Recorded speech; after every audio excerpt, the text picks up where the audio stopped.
नमस्कार दोस्तों, आपका स्वागत है हमारे YouTube चैनल मैथमेटिकल पॉइंट में। तो देखिए, हम डिस्कस कर रहे थे theorems related to order of an element of group. Group के एलिमेंट के ऑर्डर से रिलेटेड थ्योरम्स को हम डिस्कस कर रहे थे और इससे रिलेटेड 4 थ्योरम्स हम डिस्कस कर चुके हैं। आज हम डिस्कस करेंगे थ्योरम नंबर 5। तो देखिए दोस्तों, थ्योरम नंबर 5 क्या कहती है? Let G be a group A belongs to G and order of A is equal to n, then for any positive integer k, order of A raised to power k is equal to n upon GCD of n and k। देखिए, इस theorem का मतलब क्या है? इस theorem में आपको तीन चीजें क्या है गिवन है। नंबर एक, जो G है आपका वो ग्रुप है। नंबर दो, जो A है वो G का एलिमेंट है। नंबर तीन, जो ऑर्डर ऑफ A है वो आपका n है। तो आप क्या कर सकते हो इस थ्योरम की हेल्प से? अगर कोई भी पॉजिटिव इंटीजर k है, अगर कोई भी पॉजिटिव इंटीजर k है और a raise to power k, मतलब अगर आप a को k टाइम्स ऑपरेट करते हो तो उसका ऑर्डर क्या होगा? n divided by GCD of n and k। तो आइए करते हैं इसका प्रूफ। अब देखिए दोस्तों, हम क्या कर लेते हैं, लेट कर लेते हैं, let GCD of n and k is equal to d। हमने n और k की जीसीडी को d मान लिया। अब देखिए, नंबर थ्योरी का हम रिजल्ट लगाएंगे। अगर n और k की जीसीडी d है तो क्या होगा? देन n को हम लिख सकते हैं n1d एंड k को हम लिख सकते हैं k1d, where GCD of n1 and k1 is equal to 1। ठीक है दोस्तों, ये कहां से आया? n और k की GCD d है तो d n को डिवाइड करेगा और d k को भी डिवाइड करेगा। तो कोई पॉजिटिव इंटीजर n1 ऐसा एग्जिस्ट करेगा कि हम n को लिख सकते हैं n1d, और k1 भी ऐसा एग्जिस्ट करेगा कि k को लिख सकते हैं k1d, और n1 और k1 की जो GCD है दोस्तों वो 1 होगी। ठीक है, तो n1 और k1 की GCD जो है वो 1 होगी। तो हमने फिर एक चीज और लेट कर दी, let order of a raise to power k is equal to t। हमने क्या किया?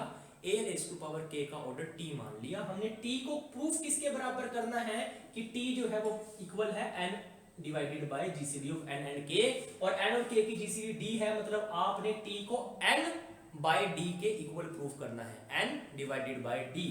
और n डिवाइडेड बाय d, अगर आप यहां से देखो n डिवाइडेड बाय d, जब n को d से डिवाइड करोगे तो आपका आएगा n1। यहां से देखो, जब d n के नीचे जाएगा तो आएगा n1, मतलब आपने t को n1 के इक्वल प्रूफ करना है। मैं आपको समझा रहा हूं कि मैं इस थ्योरम में करूंगा क्या, मैं इसको प्रूफ कैसे करूंगा। अब मैं आपको इतना तो समझ आ गया कि मैंने t को n1 के इक्वल प्रूफ करना है। तो हम क्या करेंगे, एक क्राइटेरिया यूज करेंगे। हम पहले प्रूफ करेंगे t डिवाइड n1, फिर प्रूफ कर देंगे n1 डिवाइड t, या फिर पहले प्रूफ कर दो n1 डिवाइड t, फिर प्रूफ कर देंगे t डिवाइड्स n1। जब t n1 को डिवाइड करेगा या n1 t को डिवाइड करेगा तो n1 और t दोनों क्या हो जाएंगे? इक्वल हो जाएंगे। समझ आया दोस्तों आपको? अभी देखिए मैं इसको कैसे प्रूफ करूंगा।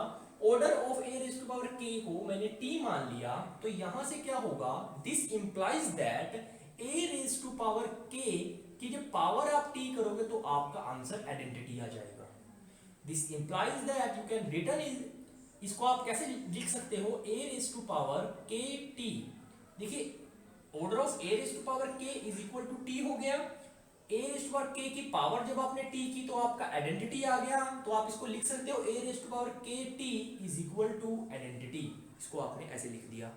अब देखिए दोस्तों, जो a का ऑर्डर है, यहां देखिए a का ऑर्डर है n, और a raise to power k t equal to हो गया आइडेंटिटी। इसका मतलब क्या हो गया कि जो n है वो kt को डिवाइड करेगा, because order of a is equal to n, क्योंकि a का ऑर्डर तो n है। अब देखिए n की वैल्यू हम क्या डाल देंगे? n1d यहां से, क्योंकि जो n है वो n1d है, और k की वैल्यू क्या डाल देंगे? k1d। ये t d से d कैंसिल हो जाएगा दोस्तों। This implies that n1 divide k1t। लेकिन n1 और k1 की जीसीडी तो 1 है, तो n1 और k1 तो आपस में इनके अंदर कोई भी कॉमन फैक्टर होगा नहीं, तो इसका मतलब n1 जो है वो t को डिवाइड करेगा। This implies that n1 divides t, यहां आप लिख दोगे because GCD of n1 and k1 is equal to 1। तो ये आपकी इक्वेशन नंबर 1 बन गई, जिसके अंदर हमने प्रूफ कर दिया कि n1 ने t को क्या कर दिया? डिवाइड कर दिया। अब हम दोस्तों क्या करेंगे? अब हम प्रूफ करेंगे कि जो t है वो n1 को डिवाइड करता है। जो t है वो किसको डिवाइड करता है? n1 को। इसके लिए हम क्या करेंगे? देखिए, a raise to power k की पावर हम कर देते हैं n1, A raise to power के की पावर हम कर देते हैं n1, क्योंकि ए रेज टू पावर के का ऑर्डर t है, और अगर ए रेज टू पावर के की power n1 equal to identity आ गया तो t n1 को डिवाइड करेगा, मतलब t n1 को डिवाइड कर देगा, जो हमने प्रूफ करना है वो हो जाएगा। ठीक है दोस्तों, अब a raise to power k की पावर हमने n1 किया, इसको हम लिख सकते हैं a raise to power k n1। अब इसको हम क्या करेंगे, देखिए k जो है, k की जो वैल्यू है वो है k1d, हम यहाँ पुट कर देते हैं a raise to power k1d n1। देखिए दोस्तों, जो d n1 है, जो d n1 है वो आपका n बन जाएगा, तो ये हो जाएगा आपका a k1 n। इसको लिख सकते हैं हम a raise to power n की पावर k1, और a का ऑर्डर जो है वो आपका n है, a raise to power n identity बन जाएगा, identity raise to power k1, और आइडेंटिटी को जितनी मर्जी बार ऑपरेट करो answer identity. This implies that a raise to power k की पावर आपने जब n1 की तो आंसर आपका आइडेंटिटी आया। This implies that t divides n1, यहाँ लिख दो because order of a raise to power k is equal to t। तो देखिए दोस्तों, ये आपकी क्वेश्चन नंबर 2 हो गई। तो देखिए फ्रॉम 1 एंड 2, जो फर्स्ट इक्वेशन है और सेकंड इक्वेशन है, वहां से क्या हो गया, जो n1 हो गया वो आपका t के इक्वल हो गया, n1 is equal to t। लेकिन जो आपका n है वो n1d के इक्वल है, बट जो आपका n है वो n1d के इक्वल है, n is equal to n1d। तो यहाँ से देखो, this implies that n1 is equal to n upon d, n1 की वैल्यू n अपॉन d आ गई, और n1 t के इक्वल है, ये t आ गया, और t जो था वो ऑर्डर ऑफ a k आ गया। तो मतलब कि जो ऑर्डर ऑफ a k है आपका वो कितना आ गया दोस्तों, n divided by GCD of n and k, और आपकी ये थ्योरम जो है वो क्या हो गई, प्रूफ हो गई। अब देखिए इस थ्योरम से रिलेटेड दो कॉरलीज आती हैं, कॉरलीज को लिखने की तो मैं जरूरत नहीं समझूंगा क्योंकि बहुत इजी कॉरलीज हैं और यहीं से आपको समझ आ जाएंगी। कॉरली नंबर 1 क्या है, देखिए यहीं से देख लीजिए, let G be a group A belongs to G and order of A is equal to n, सब कुछ सेम है, बस आपको एक चीज और गिवन दे दी, and GCD of n and k is equal to 1। अगर जीसीडी n और k की 1 हो जाए तो order of a raise to power k क्या हो जाएगा, n ही हो जाएगा। यहाँ पे बस वैल्यू पुट कर दो, आप कॉरली नंबर 1 प्रूफ हो जाएगी कि अगर आपकी n और k की जीसीडी 1 है, बाकी सब कुछ यही गिवन है, और n और k की जीसीडी 1 है, तो जो a का ऑर्डर है वही a raise to power k का ऑर्डर हो जाएगा, जो a का ऑर्डर है वही a raise to power k का ऑर्डर हो जाएगा। ठीक है दोस्तों, तो अब कॉरली नंबर 2 देखिए, कॉरली नंबर 2 में क्या है दोस्तों, कॉरली नंबर 2 कहती है, यहां देख लीजिए थोड़ा सा, यहां मैं आपको समझा देता हूं कॉरली नंबर 2 क्या कहती है। Order of a is equal to p, then order of a raise to power k is also equal to p, provided that a raised to power k is non identity element। अब ये चीज आप समझ लीजिए, बाकी सब वही दिया हुआ है, G ग्रुप है, A G का एलिमेंट है, ऑर्डर ऑफ A आपको P दे दिया, और एक चीज मैं यहाँ पे और बताना जो है भूल गया आपको, वो देख लीजिए आप, जो P है आपका वो क्या है, प्राइम नंबर, जो P है आपका वो क्या है, प्राइम नंबर। देखिए दोस्तों हम कैलकुलेट कर लेते हैं, आपको समझ आ जाएगा। Order of A raise to power k जो है वो क्या होता है, order of a, order of a p दिया हुआ है, n की जगह p है तो p आ जाएगा, नीचे जीसीडी आ जाएगी p और k की। अब देखिए दोस्तों, p और k की जीसीडी मतलब प्राइम नंबर के दो ही डिवाइजर होते हैं, या 1 या p।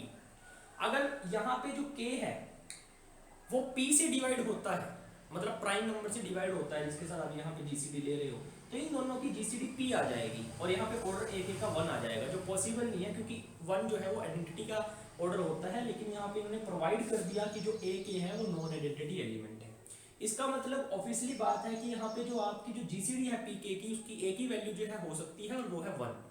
p और k की a की वैल्यू हो सकती है, वो है 1, और p और k की a की वैल्यू 1 होएगी, तो मतलब यहाँ पे p अपॉन 1, तो आपका a k का ऑर्डर जो है वो p हो गया। तो एग्जांपल से आप समझ लीजिए, देखिए ऑर्डर ऑफ a जो है वो आपको लेट्स सपोज 5 दे दिया, और आपने order of a raise to power अगर आप 15 कैलकुलेट करते हो, अब देखिए a रेज़ टू पावर 15 जो है वो तो आपका आइडेंटिटी एलिमेंट है, क्योंकि यहाँ से देखिए order of a5, a raise to power 5 is equal to identity, दोनों तरफ क्या कर दो आप 3 पावर कर दो, तो a raise to power 15 is equal to identity, ये तो आइडेंटिटी बन गया। तो इस केस में तो आप करोगे ही नहीं, क्योंकि ये तो बनेगी ना बात, क्योंकि a रेज़ टू पावर 15 तो अगर आप 5 की 15 के साथ जीसीडी लोगे, मैंने कहा आपको कि अगर आपका ये प्राइम नंबर से डिवाइड होता है, जिस प्राइम नंबर के साथ आप जीसीडी ले रहे हो, तो जीसीडी फिर वही प्राइम नंबर आ जाएगी 5, और निकालोगे आप p अपॉन p और आंसर 1 आ जाएगा, आइडेंटिटी का ऑर्डर 1 ही होता है। आपने नॉन एडिटिव और यहाँ पे लेना है, मतलब यहाँ 16 ले लो आप, यहाँ 17 ले लो, तो इस पे कट नहीं होता।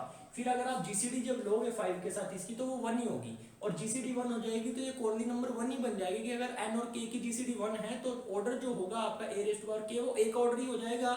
और यहाँ एक ऑर्डर आपको पी दिया हुआ है कोऑर्डिनेट नंबर 2 में, तो आपकी कोऑर्डिनेट नंबर 2 भी जो है यहाँ से प्रूफ हो जाएगी। तो देखिए दोस्तों, अगर आपको इसमें कोई डाउट होता है तो आप क्या कीजिए, डिस्क्रिप्शन बॉक्स में से लिंक है मेरे प्रोफाइल का, इंस्टाग्राम प्रोफाइल का, वहाँ जाइए, मुझे डायरेक्ट मैसेज कीजिए, मैं आपकी क्वेरीज आपके डाउट्स जो है क्लियर करूंगा। और अगर आपको अच्छा लग रहा है मेरे साथ ग्रुप थ्योरी करना तो प्लीज़ इस वीडियो को शेयर कीजिए, मेरे चैनल मैथमेटिकल पॉइंट को सब्सक्राइब कीजिए। और आज के लिए फ्रेंड्स इतना ही। नेक्स्ट लेक्चर में हम करेंगे थ्योरम नंबर 6 जो रिलेटेड होगी इसी टॉपिक से। किस टॉपिक से हम क्या पढ़ रहे हैं, theorems related to order of an element of group, group के एलिमेंट के ऑर्डर से रिलेटेड थ्योरम्स। हमने 5 थ्योरम्स आज कर ली। नेक्स्ट लेक्चर में हम करेंगे थ्योरम नंबर 6। ठीक है दोस्तों, थैंक यू, मिलते हैं नेक्स्ट लेक्चर में।